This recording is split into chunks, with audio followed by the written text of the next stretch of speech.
राष्ट्रवादी पक्ष आगामी विधानसभा स्वतंत्र लढणार असल्याची माहिती सूत्रांनी लोकशाही मराठीला दिली आहे। विधानसभेसाठी राष्ट्रवादीकडून 288 जागांवर चाचपणी सुरू असल्याचं कळत आहे। सर्व जिल्हाध्यक्षांना विधानसभा निहाय अहवाल देण्याच्या सूचना सुद्धा दिल्याची माहिती समोर येते। आताची सगळ्यात मोठी आणि महत्त्वाची बातमी म्हणावी लागेल, अजित पवारांचा राष्ट्रवादी पक्ष हा आगामी विधानसभा स्वतंत्र लढणार अशी माहिती समोर येते। तर विधानसभेसाठी राष्ट्रवादीकडून राज्यातील सर्वच्या सर्व 288 जागांवर चाचपणी सुरू असल्याची माहिती ही समोर येते।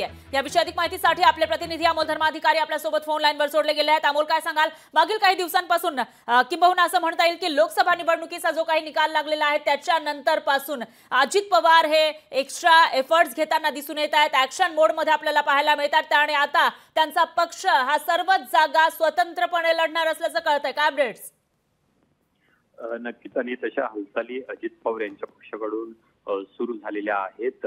सर्व जिल्हाध्यक्ष, सर्व सेलचे अध्यक्ष आहेत, त्यांना प्रत्येक विधानसभा मतदारसंघामधला जो अहवाल आहे तो तयार करण्याच्या सूचना सुद्धा देण्यात आलेल्या आहेत आणि आठवडाभरामध्ये हे सगळे अहवाल आहेत ते पक्षाकडे सुपूर्द करा अशा प्रकारच्या सूचना सुद्धा देण्यात आलेल्या आहेत। 288 जागा म्हणजे महाराष्ट्रातल्या सर्व 288 जागांचा हा सगळा अहवाल देण्याच्या सूचना सुद्धा देण्यात आलेल्या आहेत आणि त्यामुळे महायुतीत असताना सुद्धा अजित पवारांकडून 288 जागांची चाचपणी सुरू आहे। जी माहिती आपल्याला मिळालेली आहे की जागा वाटपामध्ये अजित पवार यांच्या गटाला समाधानकारक जागा मिळण्याची शक्यता फार कमी आहे आणि त्या अनुषंगाने अजित पवारांनी या 288 मतदारसंघावरती आता नजर ठेवलेली आहे। जर जागा वाटप समाधानकारक झालं नाही तर अजित पवार महायुतीतून सुद्धा बाहेर पडू शकतात आणि महाविकास आघाडी सोबत न जाता एकला चलोरच्या भूमिकेत किती जागा ते लढतील हे सुद्धा पाहणं महत्वाचं असेल। पण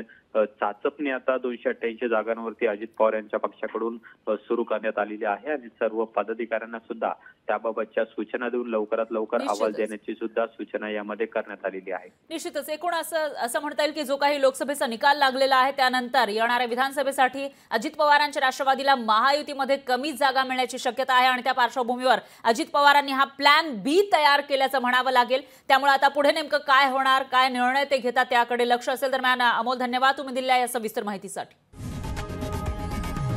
लोकशाही मराठी ऐका, पहा, जागरूक रहा।